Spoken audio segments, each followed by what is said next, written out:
चलो बच्चे ध्यान रखना है ना। अब हम आ रहे हैं वापस से हमारी गैसीय स्टेट चैप्टर पर।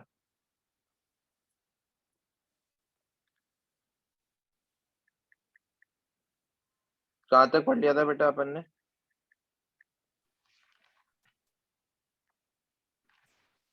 Sir ideal ideal gas equation के क्वेश्चंस। आइडियल गैस इक्वेशन हो गया था। अब नेक्स्ट हेडिंग लिखो, Dalton law of partial pressure.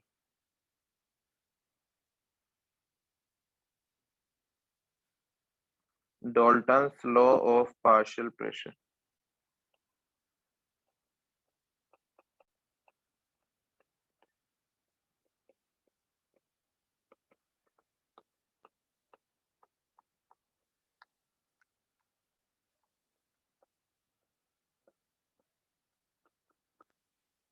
Sir हाँ बेटा।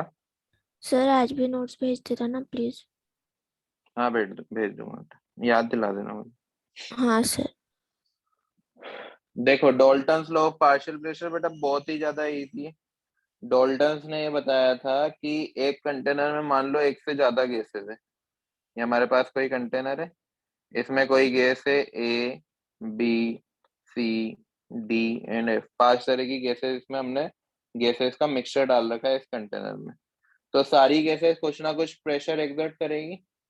मान लो कि ए ने प्रेशर एक्सर्ट किया पी ए, बी ने प्रेशर एक्सर्ट किया पी बी, सी ने एक्सर्ट किया P C, P D and P F. सारी गैसेस अपना अपना प्रेशर एक्सर्ट करेगी। इनका अगर मैं सम कर देता हूँ तो वो टोटल प्रेशर के बराबर आ जाएगा। किसके बराबर आ जाएगा? P total. मतलब डाल्टन ने सिर्फ इतना सा लो बताया कि अगर मैं सेम टेम्परेचर और प्रेशर पर या फिर सेम टेम्परेचर पर क्या करूं, सारी गैसेस के प्रेशर्स का सम करूं तो वो उस कंटेनर के टोटल प्रेशर के बराबर आ जाएगा। सिंपल है, सिंपल है। यहाँ पर पीटी क्या है? पीटी है टोटल प्रेशर। ठीक है, स्टेटमेंट लिख रहा हूं मैं, डायरेक्ट स्टेटमेंट लिखना। According to it, according to this law,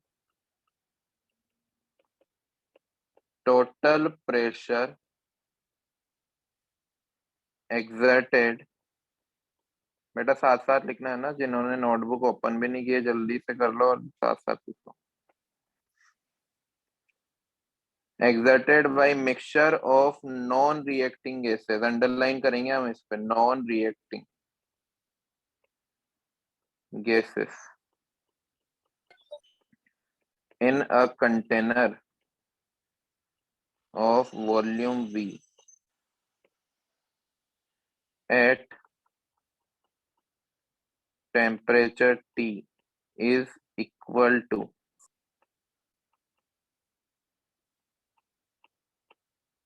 summation of partial pressure of all gases present in the mixture।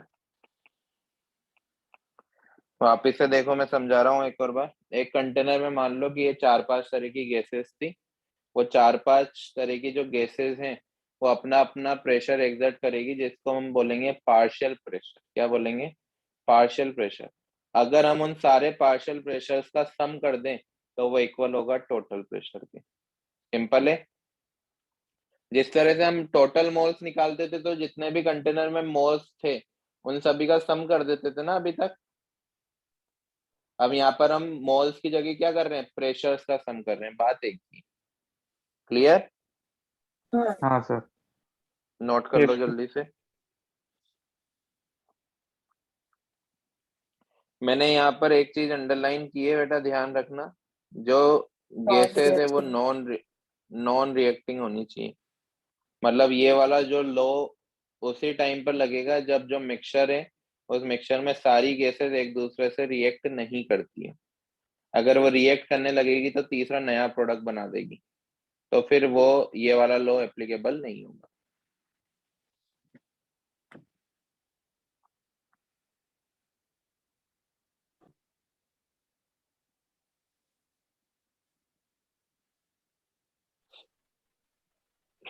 Done sir. हो गया सर। हो गया हो गया सभी का? सर। नो कर सर। दो इरेज, जल्दी लिखो जल्दी लिखो।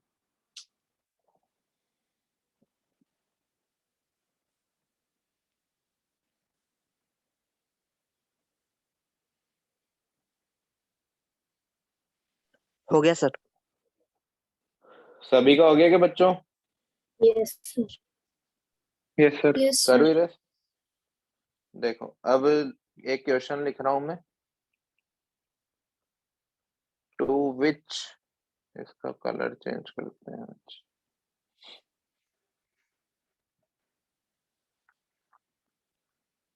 क्वेश्चन है two which of the following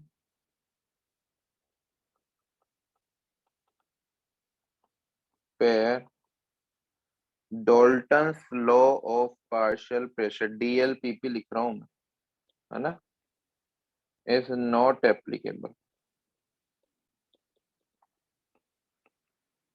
तो बताओ किसके लिए एप्लीकेबल नहीं होगा? रिएक्टिंग जो गैसेस। रिएक्टिंग गैसेस के लिए। जैसे एक ऑप्शन है जिसमें हीलियम एंड हीलियम का मिक्सचर है, बी नाइट्रोजन एंड O2 का मिक्सचर है, सी H2 एंड Cl2 का मिक्सचर है, डी आर्गन एंड फ्लोरीन का मिक्सचर है। इन चार में से एक आंसर करेक्ट है, बता दो मेरे को कौन सा होना चाहिए।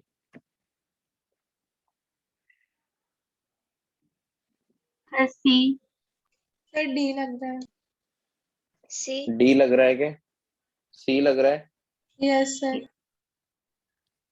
और बी। बी लग रहा है क्या? कैसा बी भी लग रहा है, बी बी? सी। बस ए सही लग रहा सर, बाकी सिर्फ ए सही लग रहा है? मतलब बेटा ए दे, छोड़ के बाकी सारे सारे लग रहे हैं। मेरे को बी सी पे देखो लगता है। अब देखो ध्यान दो, हीलियम हमारी इनर्ट गैस, ये भी इनर्ट गैस, एक हाँ। दूसरे से रिएक्ट नहीं करेगी, इनर्ट है, क्योंकि यहाँ पर नाइट्रोजन है, ऑक्सीजन है, जो कि हमारे एनवायरनमेंट में पाई जाती है। अप्रोक्स 70% नाइट्रोजन है, अप्रोक्स 30% ऑक्सीजन है, हाँ है ना? हाँ क्या वो हाँ। एक दूसरे से हाँ। रिएक्ट करती है? नो क्या वो सर। एक दूसरे नहीं से रिएक्ट करती। करती है? रिएक्ट कर लेती तो अपन जिंदा होते क्या? नहीं। नहीं। नो नहीं सर। सर। नहीं ना, फिर तो अपन एसिड इनहेल करते, क्योंकि NO2 वो बनाते, N2O बनाते, N2O तो नहीं NO2 बनाते ज्यादातर, नाइट्राइट्स में। NO हाँ।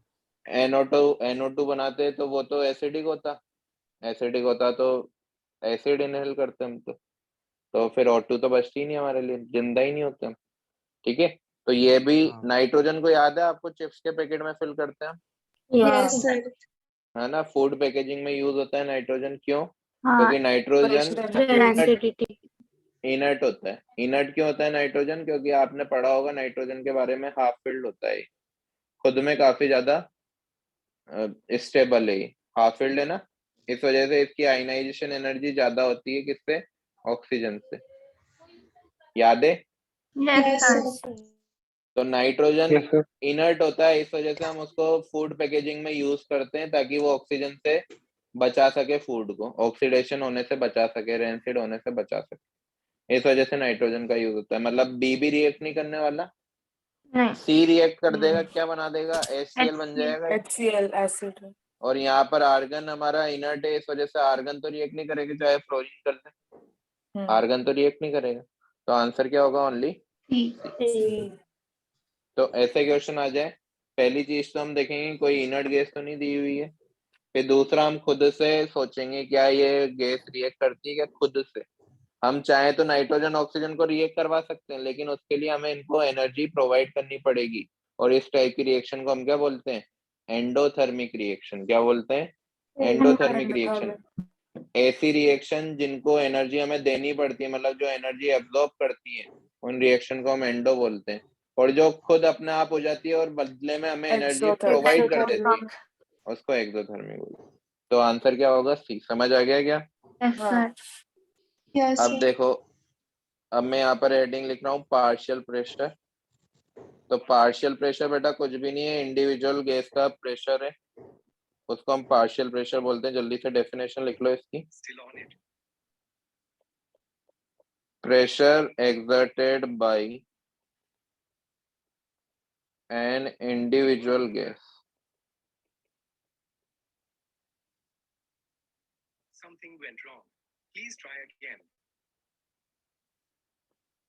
present in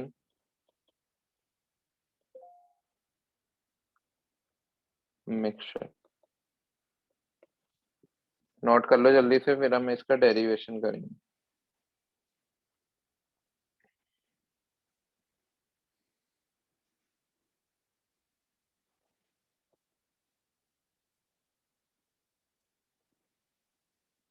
हो गया हो गया? हो गया सर।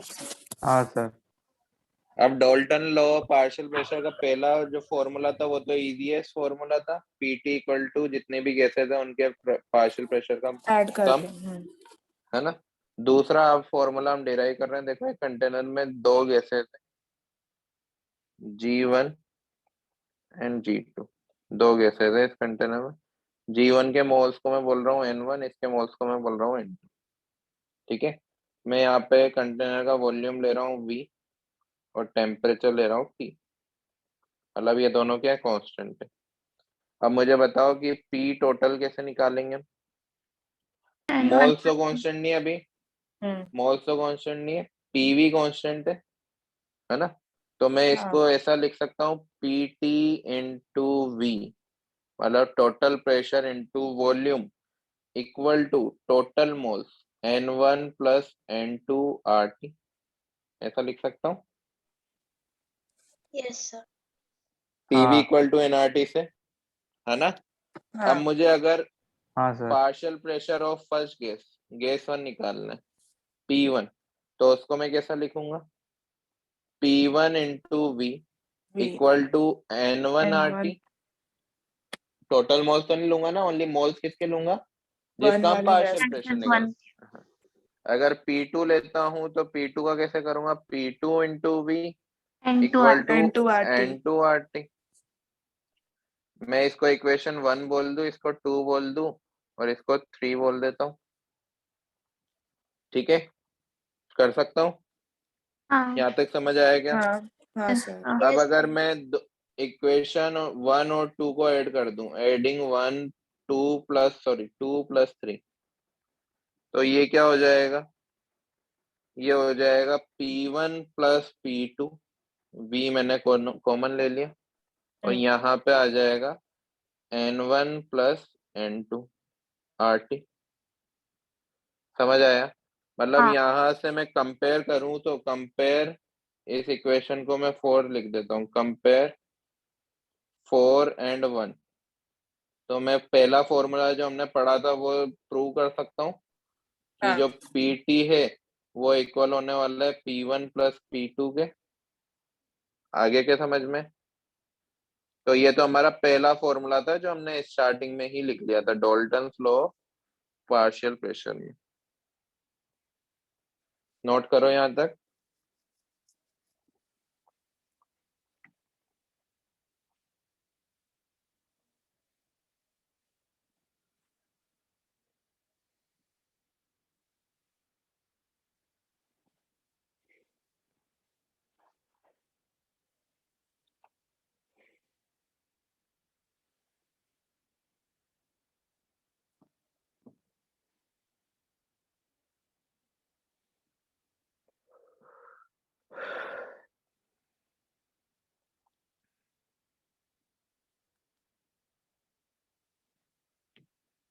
यस सर, हो गया। हो गया। अब इन तीनों इक्वेशन को ध्यान से,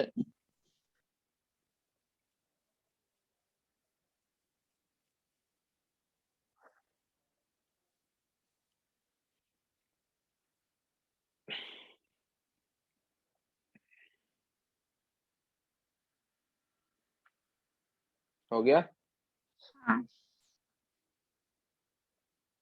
अब हम दूसरी इक्वेशन में ना बेटा फर्स्ट इक्वेशन को डिवाइड कर रहे हैं। देखो दूसरी इक्वेशन क्या थी, P1 इंटू वी को मैं डिवाइड कर रहा हूँ, किसके बराबर थी ये, N1 RT के, मैं डिवाइड कर रहा हूँ 1 से, तो ये था PT इंटू वी और N1 plus N2 into RT के। कर सकता हूँ, कर हाँ सकता हूँ। अब देखो V हाँ से V सर। कट, RT से RT कट, मतलब P1 अपॉन PT, क्या ये मोल फ्रैक्शन का फॉर्मूला है क्या, X1 yes sir moles of 1 upon total moles, Yes, mole sir. Fraction हाँ होता है ना, ये पढ़ा है हमने मोल कॉन्सेप्ट में। हाँ तो मतलब हम पार्शियल प्रेशर का जनरल फॉर्मूला बना सकते हैं क्या, या मोल फ्रैक्शन इनटू टोटल प्रेशर हाँ बना into total pressure.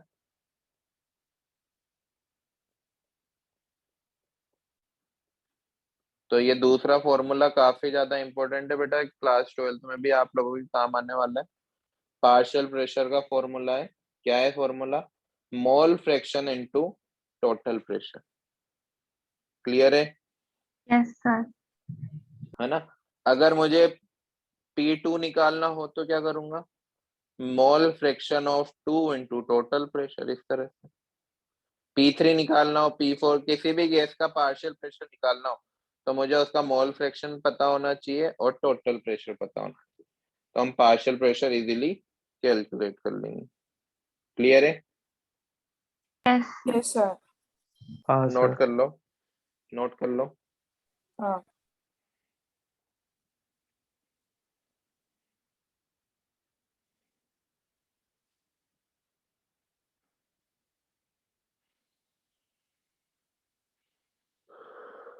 Yes sir हो गया।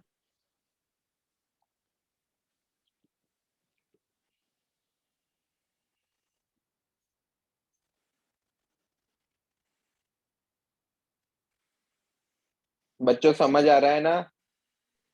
हाँ यस सर हमने जो Yes, आज sir. टॉपिक स्टार्ट किया है वो है Dalton's law of partial pressure, जिसमें दो फॉर्मूला हमने पढ़े हैं। पहला फॉर्मूला कि टोटल प्रेशर सारे जितने भी पार्शियल प्रेशर है उनके सम के बराबर होता है। दूसरा फॉर्मूला हमने खुद पार्शियल प्रेशर का पढ़ा है, वो किसके बराबर होता है, वो होता है मोल फ्रैक्शन इनटू टोटल प्रेशर के। ठीक है, चलें हाँ आगे। हाँ। यस चलो अब क्वेश्चन करेंगे इन दोनों फॉर्मूले पे। क्वेश्चन है, कंटेनर में कुछ गैसेस है बेटा, उनके गिवन मास हमें गिवन है 16 ग्राम ऑफ O2, दिख रहा है सभी को, हाँ 24 yes gram of CH4, 96 gram of O3 and 80 gram of SO3। इसमें क्वेश्चन है, यहाँ पर मुझे टेम्परेचर दे रखा है 227 डिग्री सेल्सियस, वॉल्यूम दे रखा है 10 लीटर और R की वैल्यू दे रखी है 0.08। तो 80 है बोला ना, गया, क्या बोल रहे हो बेटा? हाँ 80, 80 है ना, हाँ हाँ 80 बोल रहे हैं वो हमसे, calculate mole fraction and partial pressure of each gas.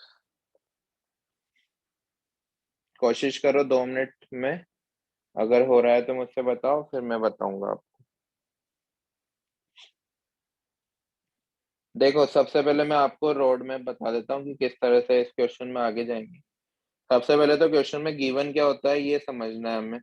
क्या यहाँ पे सारी गैसेस के गिवन मास हमें दिए हुए हैं, यस सर Yes, sir. है ना? अब अभी गिवन मास जब भी देता है वो, तो क्या चाहता है हमसे कि हम उसके मोल फाइंड करें। तो सभी के मोल्स निकाल सकते हैं हम, कैसे, given mass upon molar mass. तो सभी के मोल का सम कर दूंगा तो टोटल मोल्स आ जाएंगे क्या? हाँ यस सर हाँ। तो सभी के मोल फ्रैक्शन भी निकाल सकते हैं, कैसे, जैसे हमें मोल फ्रैक्शन ऑफ O2 चाहिए तो moles of O2 upon total moles. Total mole तो सभी के मोल फ्रैक्शन भी आ जाएंगे, और सभी के मोल फ्रैक्शन अगर आ गए हैं तो सभी का पार्शियल प्रेशर आ जाएगा, हाँ है ना, आ Yes, जाएगा, sir. है ना। हाँ सर। यहाँ से ये पीवी इक्वल टू एनआरटी से, है ना, पीवी इक्वल टू एनआरटी, यहाँ पर देखो टेम्परेचर भी दे रखा है, वॉल्यूम भी दे रखा है, आर की वैल्यू भी दे रखी है। इससे आप टोटल प्रेशर पहले फाइंड करोगे। कैसे फाइंड करोगे, मैं यहाँ पे फॉर्मूला लिख देता हूँ, P total into volume, volume कितना है 10 litre, 10 litre. Upon N total, N total तो आप अभी फाइंड करने ही वाले हो, हाँ आरटी। तो यहाँ से पी टोटल आ जाएगा, फिर मोल फ्रैक्शन को आप पी टोटल से मल्टीप्लाई करोगे तो सभी के पार्शियल प्रेशर आ जाएंगे। एक बार कोशिश करो, फिर मैं बताता हूँ, थोड़ा लंबा क्वेश्चन है क्योंकि इससे सारे कॉन्सेप्ट हमारे क्लियर हो जाएंगे। ठीक है, कोशिश करो, सर फिर मैं बताता टेम्परेचर हूँ। केल्विन में ही लेना है ना? हाँ बेटा, टेम्परेचर 400 हमेशा केल्विन। हाँ केमिस्ट्री में केल्विन में ही लेना होगा। ठीक है, कभी भी डिग्री यस सेल्सियस में नहीं लेना है, ये आदत में डाल लो कि केमिस्ट्री के कोई से भी चैप्टर में अभी आर की वैल्यू तो हम 0.08 ले रहे हैं, लेकिन ये चैप्टर वाइज चेंज होने वाली है, बट टेम्परेचर तो 0.021। हमेशा केल्विन में रहने वाला है, टेम्परेचर हमेशा केल्विन में रहने वाला है ना। वॉल्यूम भी कभी कभी मीटर क्यूब में लेना होगा, कभी कभी लीटर में लेना होगा, तो वॉल्यूम भी चेंज होगा, लेकिन टेम्परेचर तो हमेशा केल्विन में ही रहेगा। जल्दी से सर फाइंड करो, प्रेशर सबसे 25 पहला है क्या? 227 है, बट प्रेशर, प्रेशर अभी मुझे पता नहीं है, मतलब अभी ये फाइंड कर लेंगे। सॉल्व करने के बाद का। पी टोटल 20 आ रहा है बेटा, 20।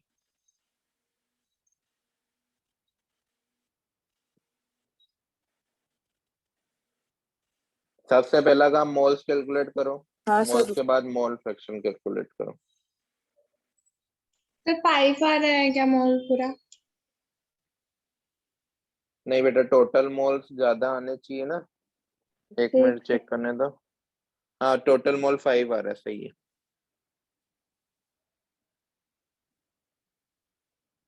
सही आ रहा है बेटा, 5। सर वो 96 ग्राम है क्या O3 का? हाँ, 96 ग्राम।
कर रहे हो ना? हाँ हाँ सर।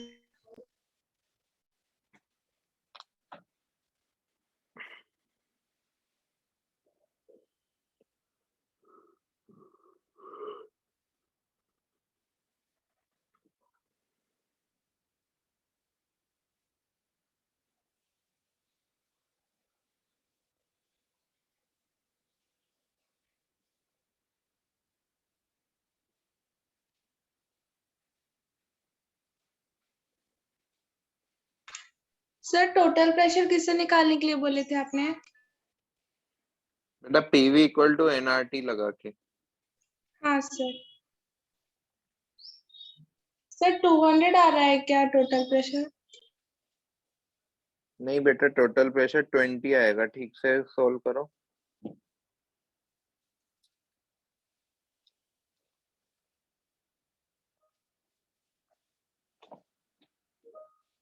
सर O2 का 20 आ रहा है।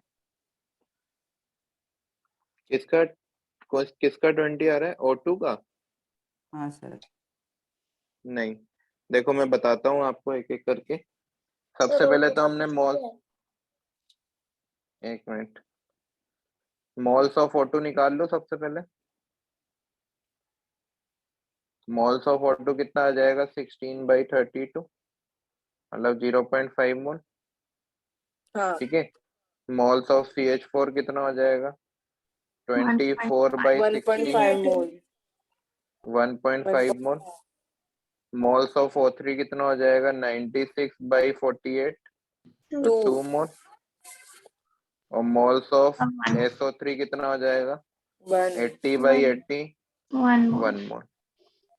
तो यहाँ से मुझे एन टोटल पता चल जाएगा, कितना हो जाएगा? 5 आता है। 0.5 प्लस 1.5 प्लस 2 प्लस 1, तो ये कितना आ जाएगा? 5। ठीक है। अब मुझे अगर पी टोटल निकालना है तो वो किसके बराबर होगा?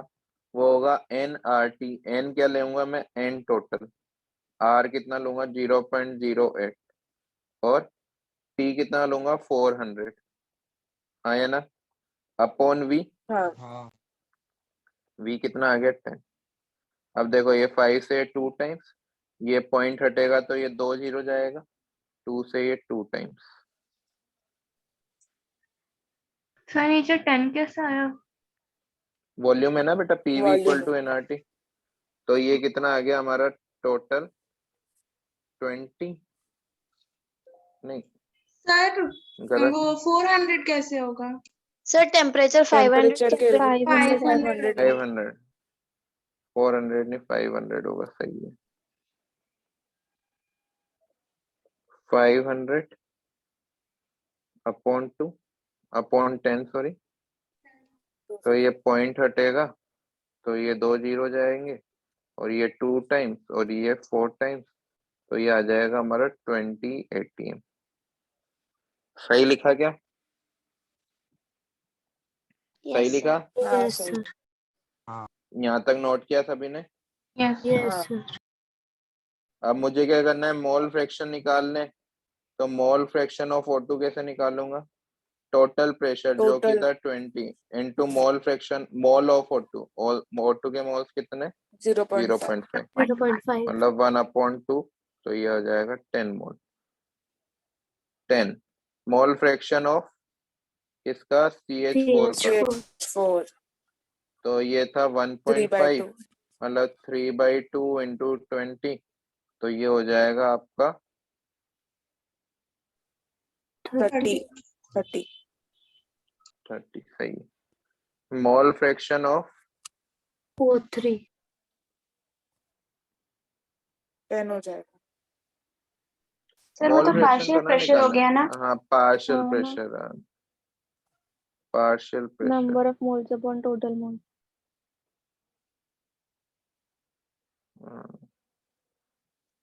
ये अपन ने कहीं ना कहीं गलती की है ना।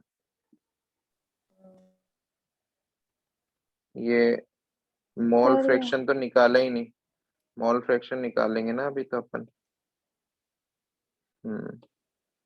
अभी तो x1 निकालो। x1 कैसे निकालेंगे?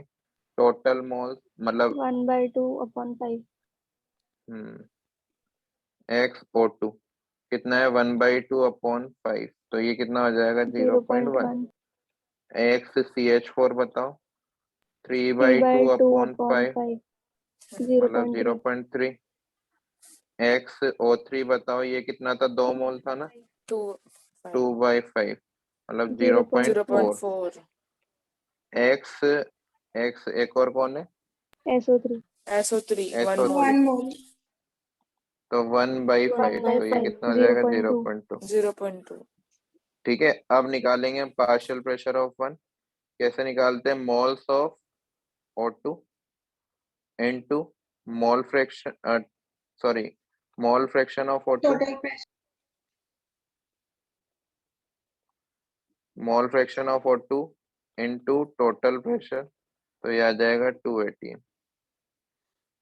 पार्शियल प्रेशर ऑफ CH4 कैसे निकालेंगे? मोल फ्रैक्शन इनटू टोटल प्रेशर, तो ये आ जाएगा 6 atm। Partial pressure of O3 कैसे निकालेंगे? मोल फ्रैक्शन इनटू 20, तो फिर ये आ जाएगा 8 atm। और mole fraction partial pressure of SO3 कैसे निकालेंगे? मोल फ्रैक्शन इनटू टोटल प्रेशर, तो आ जाएगा 4 atm। अगर इन सभी का सम करोगे तो 20 atm आ रहा है। देखो मतलब आपने सही किया है क्वेश्चन। हाँ ठीक है, एक और बार मैं बता दूं बेटा, इतने बड़े क्वेश्चन वैसे आने नहीं वाले क्योंकि ये 5 मिनट आपके वेस्ट कर देंगे। क्वेश्चन किस तरह से आएंगे वो मैं बताऊंगा। पहले मैंने ये क्वेश्चन क्यों करवाया, ताकि सारे कॉन्सेप्ट आपके क्लियर हो जाए। जब भी इस तरह का क्वेश्चन आएगा तो पहले हम मोल्स निकालेंगे। मोल्स निकाल लिए, मोल्स के तुरंत बाद आप पीटी निकाल लो, टोटल प्रेशर, क्योंकि टोटल मोल्स आपके पास आ जाएंगे। जैसे ही पीटी निकाला तो आपको मोल फ्रैक्शन की जरूरत है, फिर आप पार्शियल प्रेशर काउंट कर लो। क्लियर है? ये बताओ, फर्स्ट पेज हाँ आपने नोट कर लिया था क्या? हाँ कर लिया। सर एक Yes, sir. मिनट।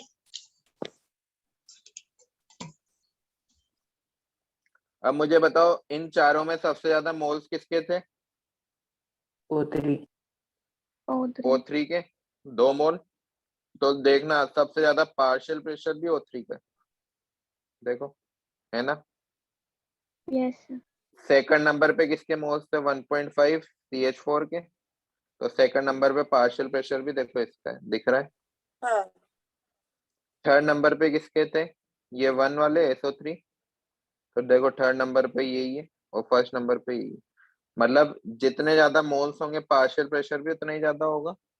ये बात मानते हो? हाँ है ना? मान लो एक एक कंटेनर में एक गैस है 5 atm, दूसरी गैस है 3 atm, ज्यादा पार्शियल प्रेशर कौन एग्जिट सॉरी, एक कंटेनर में एक गैस है 5 मोल, दूसरी गैस है 3 मोल, ज्यादा पार्शियल प्रेशर कौन एग्जिट करेगी? 5 5 मोल more वाली, क्योंकि वो ज्यादा है। मोल मतलब ज्यादा अमाउंट है उसका, ज्यादा अमाउंट है मतलब ज्यादा लोग हैं, ज्यादा मॉलिक्यूल से प्रेशर एक्सर्ट करने के लिए। समझ रहे हो इस बात को? yes sir है ना? तो यही चीज मैं नोट बना के लिखा रहा हूँ, क्योंकि क्वेश्चन अब किस तरह से आने वाले हैं वो मैं करवाऊंगा। ये तो हमारा बेसिक क्वेश्चन था। हो गया क्या ये? सर एक सेकंड प्लीज, एक सेकंड। हाँ हो गया सर। सर एक बार पीछे वाला। ये लो। हो गया सर।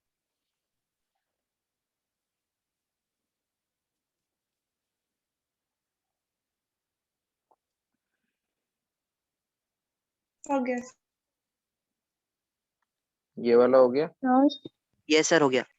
सर आज हाँ आप बेटा। रिकॉर्डिंग भेज दोगे? वो मेरी हाँ तबीयत बेटा, खराब है ना ठीक है बेटा, मैं ग्रुप पे भेजता हूँ, है ना? सर। तो सर मैंने आपने लिंक कल तो वाली लिखा। अपलोड की थी क्या यूट्यूब पर?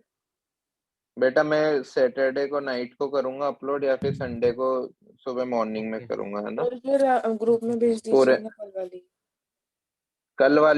कल वाली बेटा शायद अभी तक तो डिलीट होगी जूम से, ओके सर। फिर भी मैं कोशिश करता हूँ, सर आज है ना? की मैं भेज देना। आज की तो भेज दूंगा मैं।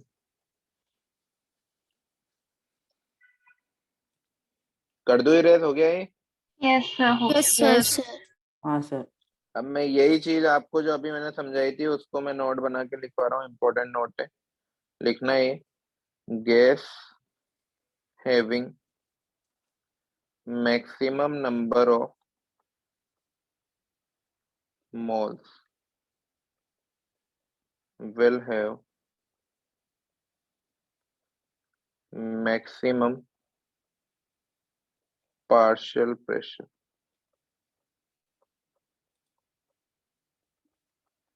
नोट 2 लिखना। अब एक बात बताओ मुझे, क्या पार्शियल प्रेशर को अगर मैं कंपेयर करूं तो ये होने वाला है क्या कि N1, मतलब पार्शियल प्रेशर का क्या फॉर्मूला होता है? Mole fraction of 1 into total pressure, total pressure. और ये मोल फ्रैक्शन ऑफ 2P2 का क्या फॉर्मूला हो जाएगा, x2 into total pressure. Total pressure से टोटल प्रेशर कट, है ना, मतलब partial pressure of 1 upon partial pressure of 2 क्या आने वाला है, x1 upon x2, F1 X2। जिसको मैं इस तरह से लिख सकता हूँ क्या, n1 अपॉन n टोटल और n2 अपॉन n टोटल, हाँ लिख सकते। ऐसा लिख सकता हूँ। n टोटल से n टोटल भी कट, मतलब हमारा जो नया फॉर्मूला आ जाएगा दो पार्शियल प्रेशर को कंपेयर करने का, वो क्या आएगा, n1 अपॉन n2। समझ आया क्या ये? हाँ सर। यस मतलब आगे से अगर कोई कंटेनर में ओनली दो गैसेस हैं तो हमें उनका मोल फ्रैक्शन भी काउंट करने की जरूरत नहीं है, हम डायरेक्ट मोल से काम चला लेंगे। क्लियर है? सर आपकी मैं ये बोल रहा हूँ बेटा, आवाज आ रही है क्लियर मेरी? हाँ सर अभी आ रही है। बीच में नहीं आ रही थी। हाँ, मैं ये बोल रहा हूँ कि अगर कोई क्वेश्चन में दो ही गैसेस हमें गिवन है तो मैं उनका मोल फ्रैक्शन निकालने की जरूरत नहीं करूंगा, मैं डायरेक्ट उनके मोल से काम चला लूंगा ये वाले हाँ। फॉर्मूले से। ये हमारी शॉर्ट ट्रिक है एक तरीके, दो गैस के लिए ठीक है? applicable। हाँ, तो मैं अभी एक क्वेश्चन करवाता हूँ, तीन गैस होंगे तो भी कर सकते हैं, लेकिन फिर इक्वेशंस कैसे? बढ़ जाएंगी, थोड़ा सा टफ हो जाएगा, आप फंस भी सकते हो। तो मैं तो यही बोलूंगा कि अगर दो गैस है तो दो गैस का आप इस तरह से रेशियो निकाल लो, ठीक है? मैं क्वेश्चन करवाता हूँ, उस तरह से मैं समझाऊंगा। ये नोट किया क्या?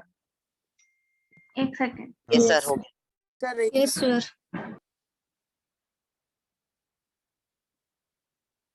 करूँ इरेज? हाँ हो गया। Yes sir. अब देखना question, a container contains CH4 and SO3 in 3:5 ratio. Calculate ratio of partial pressure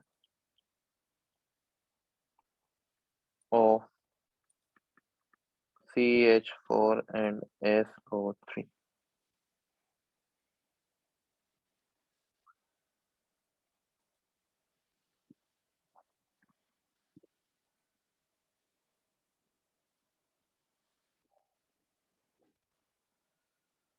three by five, यहाँ पे बेटा वेट और लिख लेना इस जगह, WIGST, वेट रेशियो है, मोल रेशियो नहीं है, वेट रेशियो।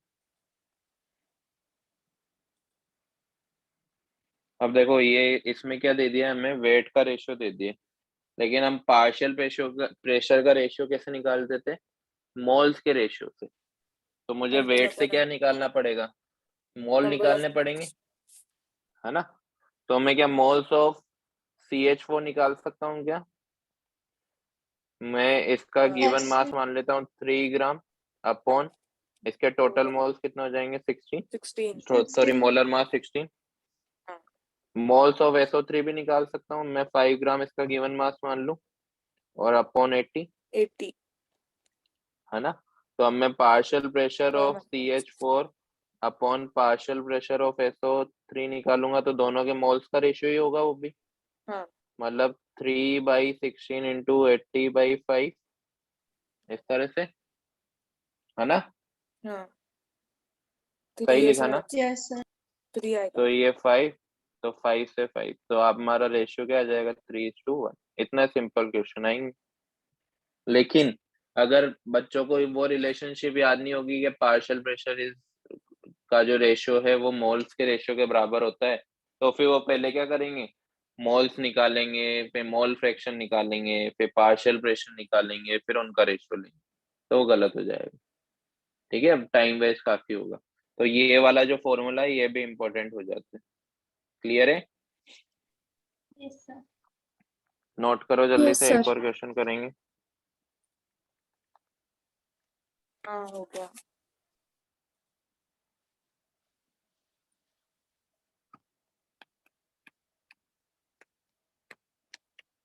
इतने छोटे क्वेश्चन आएंगे बेटा। पहला क्वेश्चन जो हमने किया ना वो समझने के लिए किया है।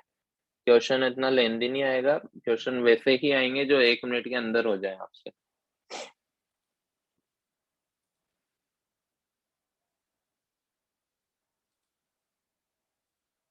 हो गया क्या? हाँ सर हो गया।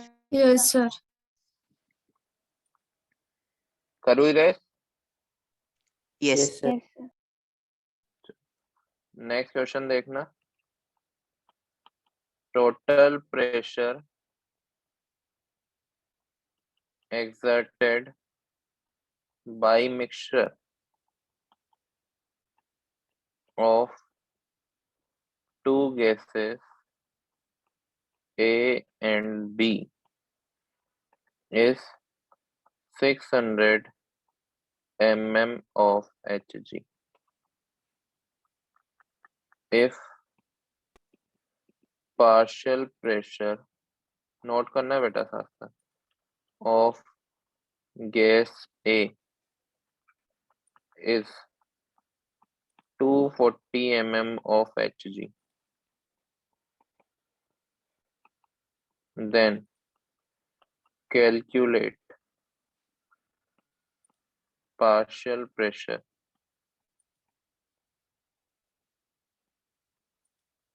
of gas B and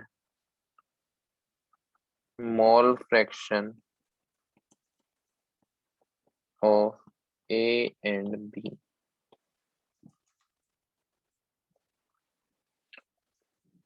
question note करो।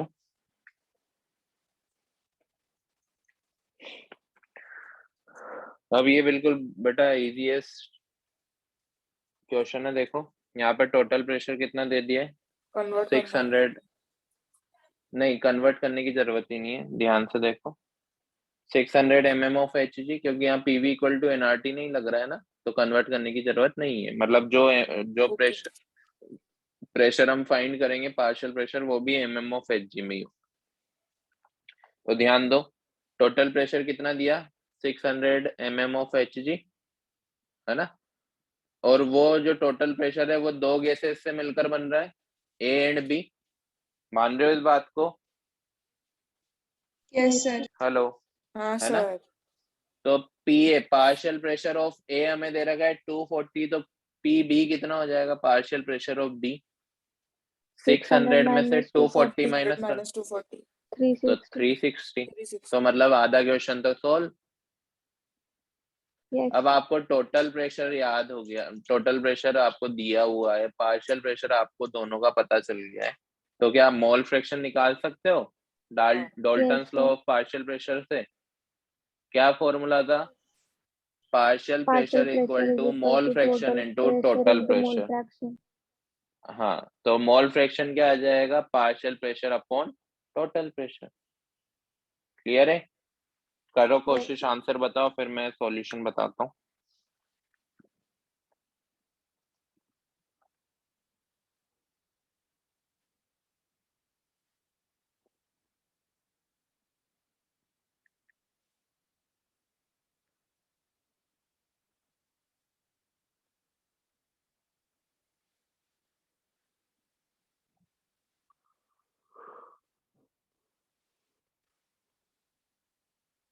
सर 0. क्या आ रहा है बेटा आंसर? Sir mole fraction 0.4।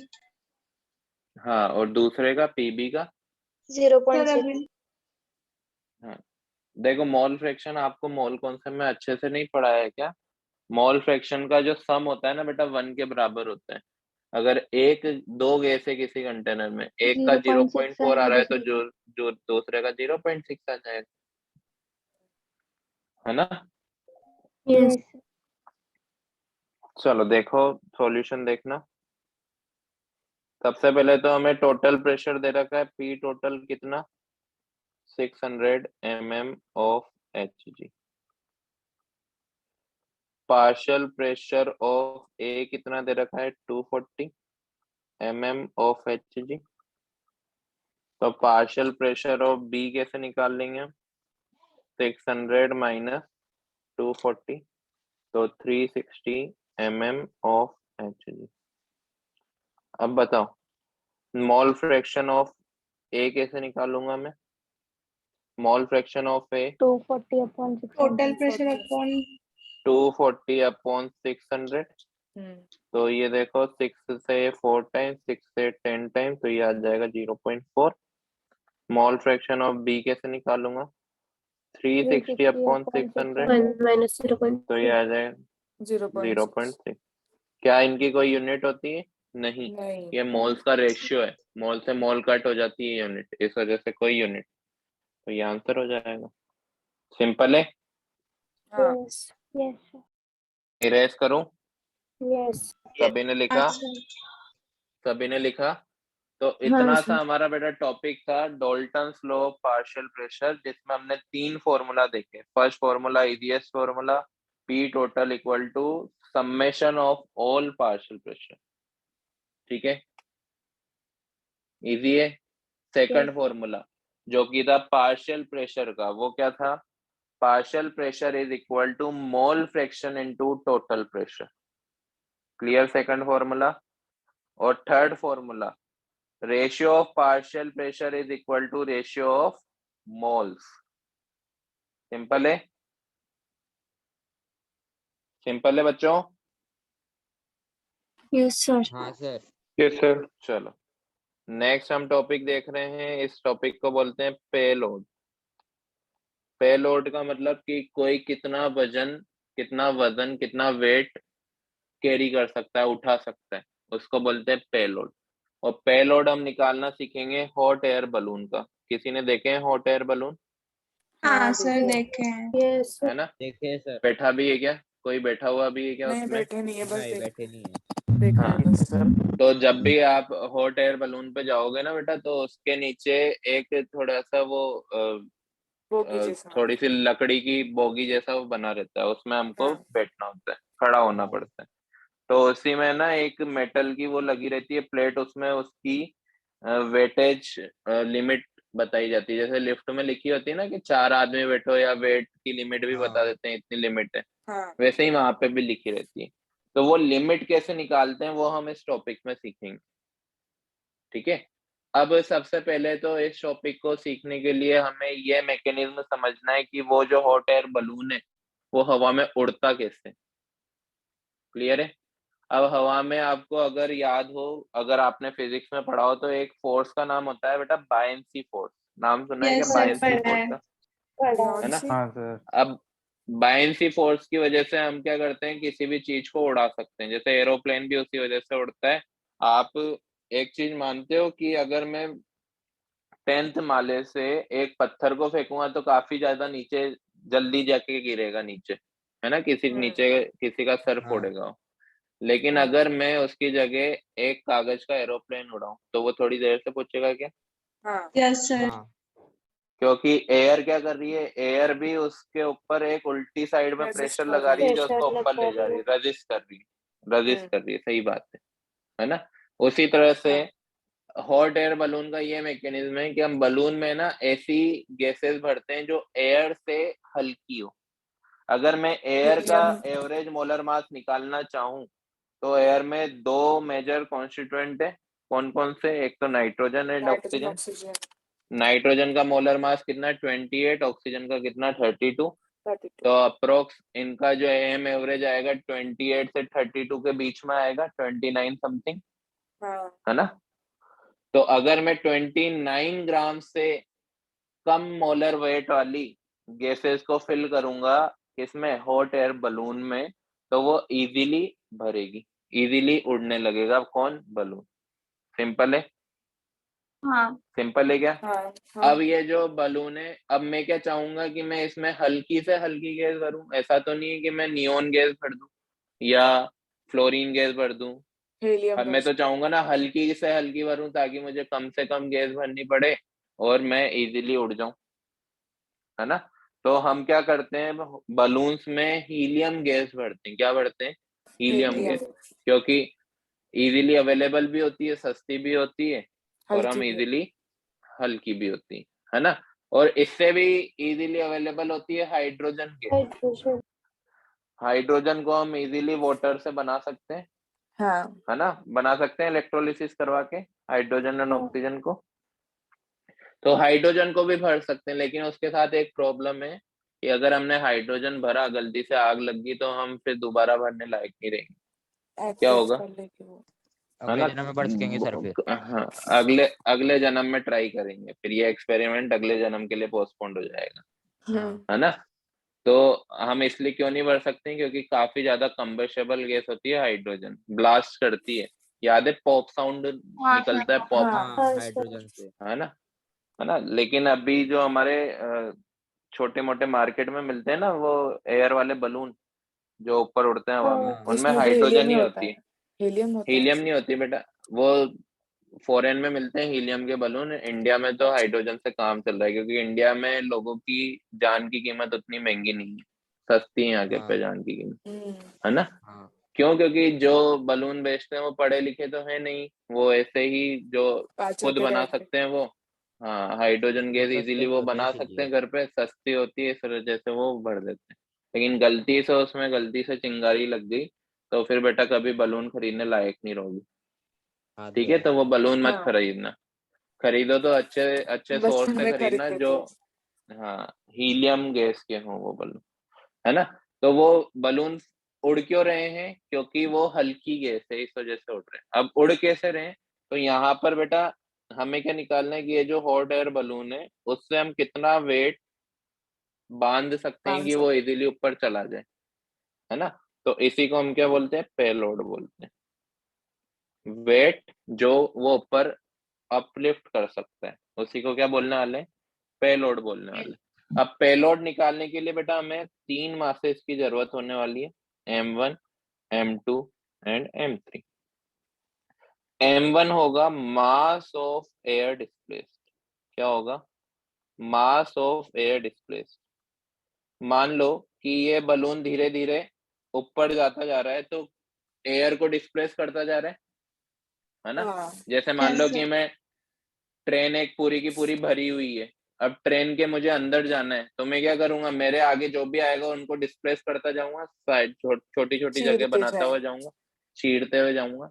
तो डिस्प्लेस करता जा रहा हूँ, इस वजह से आगे बढ़ता जा रहा हूँ। अगर नहीं हाँ कर पाऊंगा डिस्प्लेस, तो नहीं कर पाऊंगा। तो जितना भी मास वो एयर डिस्प्लेस कर पाएगी, उतना ही वो ऊपर उड़ पाएगी।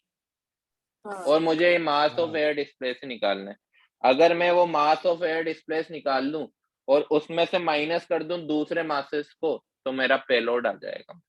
मतलब मैं क्या करूंगा? दूसरा मास मतलब एम्प्टी बलून का भी कुछ मास होगा, ऐसा तो नहीं है कि वो हाँ मासलेस क्वांटिटी होगी। बलून का भी काफी बड़ा हम्म। बलून होता है यार, कुछ ना कुछ 100-200 किलो का तो बलून होगा ना वो, हाँ हाँ होगा। है ना? हाँ तो मैं M2 किसको बता रहा हूँ? Empty balloon hot air mass, balloon. Empty balloon mass. ठीक है। M3 क्या बोल रहा हूं मैं? M3 बोल रहा हूँ मास ऑफ हीलियम गैस को, मास ऑफ हीलियम गैस। ये तीनों लिख लो। M1 क्या होने वाला है, M2 क्या होने वाला है, M3 क्या होने वाला है, जल्दी से। हाँ हो गया। नो हो सर। गया? जल्दी लिखो।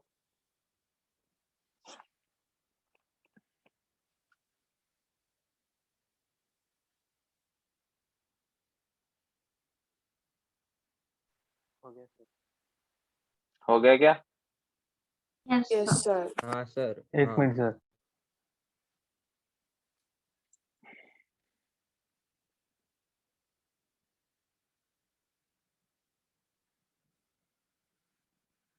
हो गया सर। हो गया? Yes yes sir, sir. अब देखो बेटा, M1 कैसे निकालेंगे वो तरीका सीखना। अब ये बोल रहा है मास ऑफ एयर डिस्प्लेस, तो पहली बात तो मैं वॉल्यूम निकाल लूंगा किसका? बलून का। क्योंकि जितना बड़ा बलून होगा उतना ही वॉल्यूम वो एयर को डिस्प्लेस करेगा, यस। है ना?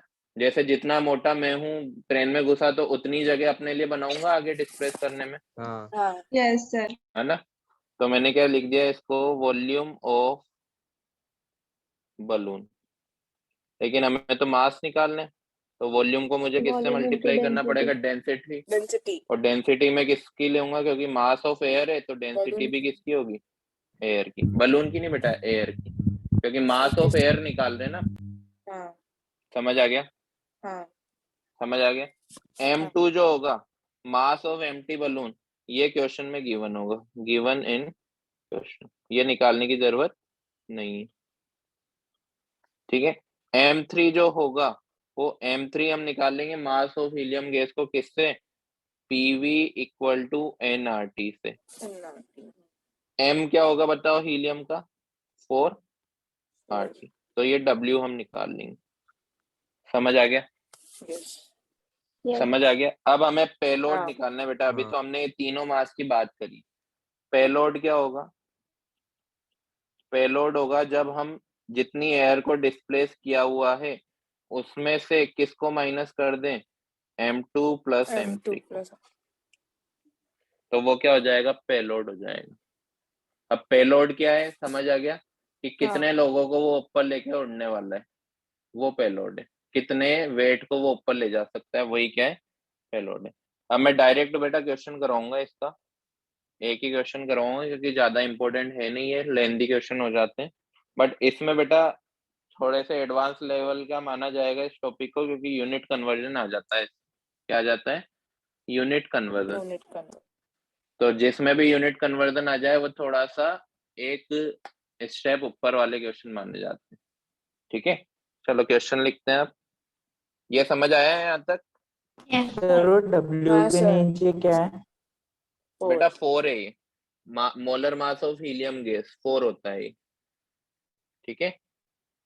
PV हाँ इक्वल टू सर। nRT में मैंने W बाई M लिख दिया मोल्स को, given mass upon molar mass. तो हमें गिवन मास निकालना है, मोलर मास तो हमें 4 पता है। क्वेश्चन लिखना आप। 20 metre diameter balloon has 100 kg mass.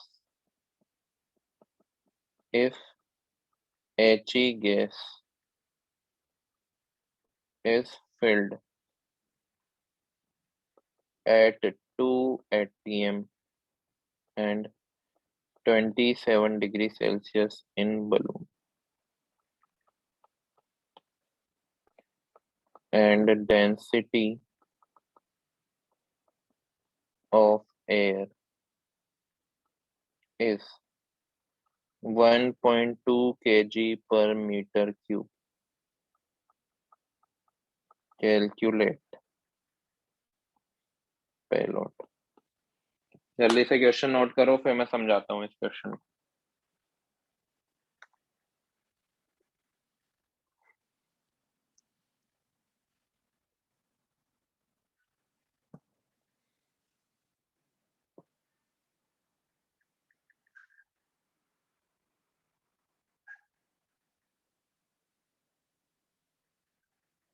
हो गया सर। हाँ हो गया। हो गया क्या? पूरा पेज नोट कर लिया क्या? Yes. हाँ Yes सर। हाँ सर। हाँ सर। काफी फास्ट हो गया हो या मानना पड़ेगा? बहुत फास्ट हो गया, बहुत थैंक यू ज्यादा। सर। पहले ही सर लिख आप लिया था टाइम सर। ज्यादा देते हैं आज। क्या बेटा? टाइम ज्यादा क्या बोल देते रहे हैं। हो? टाइम ज्यादा देते हैं। कौन टाइम ज्यादा देता हूँ? हाँ। मैं? हाँ लिखने को। नहीं यार, ऐसा मेरे कुछ नहीं है सर। सर आपके साथ हाँ। लिखते ना हम इसीलिए। सर पहले आप एक्सप्रेस 10 थे। हम Express लिख के हाथ धोते थे। चलो चलो, सुनो सुनो सुनो। अब नंदीग्राम हो 20 गया। मीटर। अरे अरे अरे अरे, बस कर यार भाई, बस। Local train. चलो ध्यान दो, ये क्या दिया हुआ है? 20 मीटर डायामीटर। डायामीटर मतलब, अब मुझे तो रेडियस से मतलब है ना। वॉल्यूम कैसे निकालूंगा मैं? Volume of balloon. Volume of 4 by balloon का 3 फॉर्मूला pi होगा r cube. Pi R cube. Simple है, हाँ सिंपल है। Yes. यहाँ पे तो रेडियस हाँ। है, तो रेडियस कितनी हो जाएगी? मैं यहाँ पे 10 लिख हो रहा हूँ, जाएगी। रेडियस आपको दी हुई है 10 मीटर। ठीक है, और क्या दिया हुआ है यहाँ पर? M2 दिया हुआ है क्या? ये प्रेशर गिवन M2 है, 100 की। 100 kg। M2 100 kg दिया हुआ है। प्रेशर कितना दिया हुआ है 2 atm, 2 ATM, ATM टेम्परेचर कितना दिया हुआ है 27 वाला 300 300 केल्विन, हाँ ठीक है, और डेंसिटी कितनी दी हुई है 1.2 kg kg पर मीटर मीटर क्यूब। अब ये यूनिट पे ध्यान देना बेटा, kg पर मीटर क्यूब है, ग्राम पर ml नहीं है, ध्यान रखना, है ना। चलें हाँ। आगे। अब हाँ, सबसे पहले सर। तो m1 हमें कैलकुलेट करना है, तो m1 कैलकुलेट करने के लिए हमें, सर वो लिखना था। हाँ लिखो,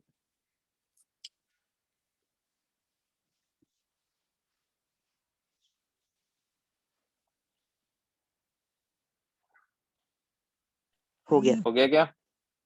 यस सर। अब देखना बेटा, m1 कैलकुलेट करने के लिए हमें सबसे पहले तो वॉल्यूम निकालना पड़ेगा, किसका, बलून का।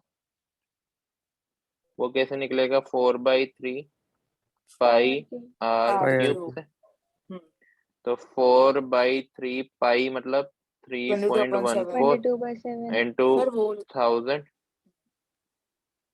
पाई की बेटा 3.14 ही होती है ना, 22/7। हाँ मैं ना बेटा हाँ अप्रोक्सीमेशन लेने के लिए इसको 1 टाइम कट कर रहा हूँ, कर सकता हूँ, तो ये आ जाएगी 4000 मीटर क्यूब, अप्रोक्सीमेशन लेने के लिए।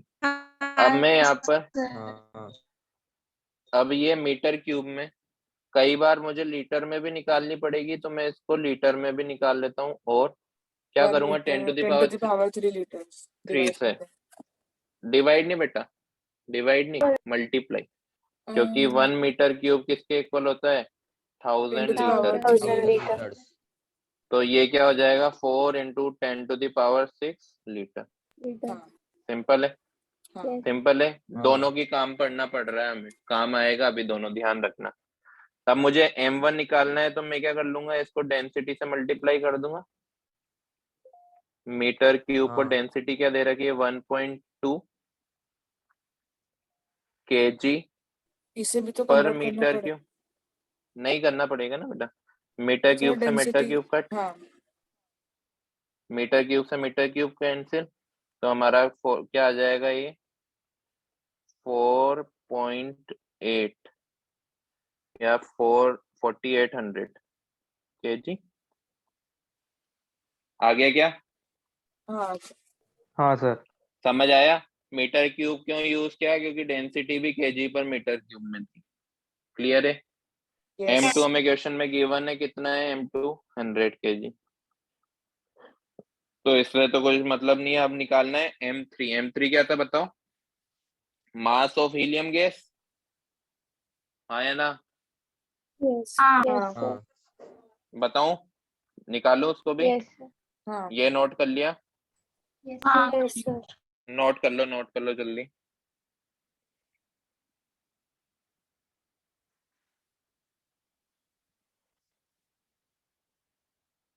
कर लिया नोट।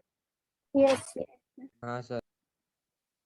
अब मास निकालना है हमें, क्या, m3, तो m3 निकालने के लिए आप क्या करोगे, प्रेशर, प्रेशर कितना दिया हुआ है क्वेश्चन में बताना, 280 2 ATM। 280 हाँ 2 2 ATM। atm, 2 into V, volume कितना दिया हुआ है, जो हमारे बलून का वॉल्यूम है, बलून का वॉल्यूम अब मैं किस में लूंगा, लीटर। बताओ, लीटर्स में लीटर में। 100 लीटर में क्यों, क्योंकि आप पीवी इक्वल टू एनआरटी लगा रहे हैं हम, हम्म तो 4 into 10 to the power 10 to the power 6, 3। 4 into 10 to the power 6 equal to moles, N की जगह मैं क्या रख दूंगा, W अपॉन 4, ये क्या है, given mass upon molar mass, तो ये मोल्स हो गया। R को क्या लिखूं मैं, R को लिख दूं 0.08, 0.08। और टेम्परेचर कितना होगा 300, 300 के तो W किसके बराबर हो जाएगा, W अब किस में आएगा बताओ बेटा, ग्राम में आएगा, केजी में आएगा, कि किस में आएगा, ग्राम में आएगा ग्राम ग्राम में आएगा, क्योंकि ये गिवन मास है बेटा, ग्राम में आएगा, उसको किस में हाँ कन्वर्ट करेंगे हम, केजी में, केजी ठीक है। तो ये 4 इंटू, है ना, 4 into 10 to the power 6 into 2 into 4, ऐसा ही होगा, अपॉन 0.08 इंटू 300, ऐसा ही होगा। Yes sir. हाँ अब ये पॉइंट हटेगा, तो ये 2 जीरो 2 जाएंगे, 0 कट 4 से ये 2 टाइम्स, 2 से ये 2 कट, हाँ है ना। Yes, sir. हाँ हाँ अब मैं ये जो भी आएगा ये ग्राम में आएगा, ग्राम को केजी में कन्वर्ट करने के लिए मैं इसको किससे मल्टीप्लाई कर दूं? 1000 बताओ। 1 ग्राम इक्वल टू 1000 से 1 gram equal to 1 upon 1000 KG, 10 to the power -3 से मल्टीप्लाई करूंगा ना बेटा। Yes, हाँ sir. तो 4/3 इंटू 10 टू द पावर 3 हो जाएगा ये हाँ केजी। हाँ हाँ, sir. हाँ लिखा, सही लिखा। तो मैं इसको लिख सकता हूँ क्या, 4/3 को 1.33 इंटू 10 टू द पावर 3, मतलब मैं इसको लिख सकता हूँ 1330 केजी, ऐसा लिख सकता हूँ क्या? हाँ लिख सकते। सही लिखा। हाँ हाँ तो अब मुझे बताओ पेलोड कैसे निकाल लूंगा? M1 माइनस M1 कितना आया था? M2 plus M3 4800 minus M1 कितना था? M2 कितना था? 100 प्लस 1330। हाँ तो ये कितना आ जाएगा बताओ? 1430 को माइनस कर देता हूँ मैं, 4800 माइनस 40 0 7 ये रहेगा 3। सर किसी का माइक सर ऑन है। किसी का माइक बेटा माइक ऑन वो कर लो। 3370 हाँ, केजी sir. आ जाएगा हमारा पेलोड। बट ये बेटा हाँ, sir. अप्रोक्सीमेशन आया है। क्या है ये? अप्रोक्सीमेशन। याद है हमने 2 बार अप्रोक्सीमेशन लिए, एक माइक बार को तो कट यहाँ कर पर दिया था 0.08, हाँ एक तो बार ये 0.08 लिया था और एक बार यहाँ पर 3 को 3.14 से कट कर दिया था। तो अप्रोक्सीमेशन है। कब लेना है हमें? जब हमारे ऑप्शन कुछ इस तरह से हो, एक ऑप्शन हो 3000, एक ऑप्शन हो 4000, एक ऑप्शन हो 5500, इस तरह तब अप्रोक्सीमेशन लेना है। लेकिन अगर एक ऑप्शन हो 3150, दूसरा ऑप्शन हो 3190, तीसरा ऑप्शन हो 3250, तो क्या अप्रोक्सीमेशन लेंगे? नहीं बिल्कुल भी नहीं, बिल्कुल नहीं लेंगे। अप्रोक्सीमेशन लेंगे कब? जब गैप एंड डिफरेंस ऑप्शंस में काफी ज्यादा हो। क्लियर है? एक और बात, पेलोड का मतलब हाँ समझ लो बेटा। पेलोड क्या होता है कि जो हॉट एयर बलून्स होते हैं ना, वो कितना वेट को ऊपर लेकर जा सकते हैं, वो निकालना क्या होता है? पेलोड कहलाता है। अब पेलोड निकालने के लिए हमने 3 तरह के मासेस को डिफाइन किया है, M1 M2 M3। M1 क्या होगा? Mass of air displace. M2 क्या होगा? Mass of empty balloon. और M3 क्या होगा? Mass of helium gas filled in the balloon. ठीक है। मास ऑफ एयर डिस्प्लेस कैसे निकालेंगे हम? वॉल्यूम निकाल लेंगे बलून का, उसको मल्टीप्लाई कर देंगे डेंसिटी ऑफ एयर से। थोड़ा सा यूनिट कन्वर्जन आपको सोचना है कि डेंसिटी किस तरह से दी हुई है, किस यूनिट में दी गई है। ठीक है। तो M1 निकाल लिया, M2 क्वेश्चन में गिवन होगा, M3 निकालना पड़ेगा किससे? PV इक्वल टू NRT से। मोलर मास ऑफ हीलियम हमें पता है, तो PV इक्वल टू NRT में हम W की वैल्यू निकाल लेंगे और W जो आएगा वो ग्राम में आएगा, उसको कन्वर्ट कर देंगे केजी में। क्लियर है? और फिर पेलोड का फॉर्मूला लगा देंगे जो कि है M1 minus M2 plus M3। Easy yes sir. हो जाएगा। Excuse हाँ बेटा। सर मेरा M1 5024 आया, मैंने वॉल्यूम बलून का और डेंसिटी एयर की सब एक साथ मल्टीप्लाई किया तो वो कट हो गया सब कुछ, तो 5024 आया था मेरा। तो वो भी सही है कि गलत है? बिल्कुल सही है बेटा, वो बिल्कुल सही है। अप्रोक्सीमेशन में मेरा 4800 आ रहा है ना वो, क्योंकि मेरा क्वेश्चन मेरे को जल्दी करवाना था ना। आपने इसको 1.1 टाइम कट किया होगा, 1 पॉइंट समथिंग 1.4 टाइम। सर मैंने सारा एक साथ मल्टीप्लाई किया तो वो मतलब इजी कटिंग था बहुत। ठीक है, कोई दिक्कत नहीं बेटा। ये बिल्कुल एक्यूरेट आंसर नहीं है क्योंकि मैंने 2 बार अप्रोक्सीमेशन लिया है। और केमिस्ट्री में जब आप मेंस का और जेई का एग्जाम देने जाओगे ना, तो अप्रोक्सीमेशन आपको आना चाहिए, वरना आप काफी पीछे रह जाओगे। ये कोई बात नहीं, आपका बिल्कुल एक्यूरेट आंसर आया है, वो सही बात है, मेरा गलत है आंसर ही। गलत तो नहीं बोलूंगा, थोड़ा कम एक्यूरेट है, ठीक है। ओके लेकिन आने वाले जो चैप्टर है, ध्यान दो, आने वाले जो चैप्टर है इसके बाद हम पढ़ेंगे बेटा केमिकल इक्विलिब्रियम, और केमिकल इक्विलिब्रियम के जस्ट बाद पढ़ेंगे आयनिक इक्विलिब्रियम। और आयनिक इक्विलिब्रियम में मैं आपको अप्रोक्सीमेशन लेना सिखाऊंगा, क्योंकि वो चैप्टर ऐसा है कि आप अप्रोक्सीमेशन नहीं लोगे ना, आपके आंसर 5-5 घंटे तक नहीं आएंगे। वो अप्रोक्सीमेशन लेना जरूरी है उसमें, है ना। तो उस चैप्टर में हम थोड़ा बहुत तुक्का लगाना, अप्रोक्सीमेशन करना, ये सीखते हैं, और वो पूरे केमिस्ट्री में हमें हेल्प करते हैं। Clear yes sir. है ना, वो आपका बिल्कुल सही आंसर है बेटा। Sir next slide. चलो 1 मिनट लास्ट स्लाइड दिखाना। हाँ ये लो।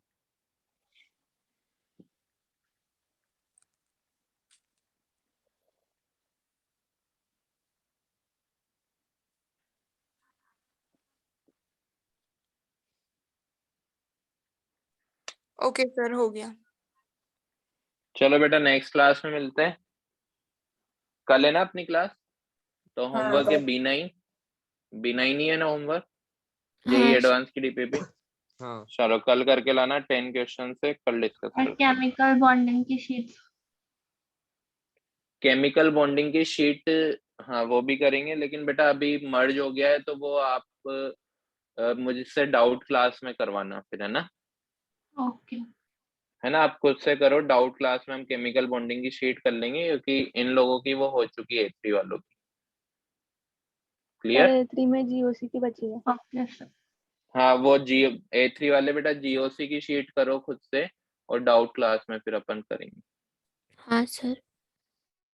ठीक है। चलो bye. Thank you sir, bye sir. Bye sir. Thanks sir. Bye sir.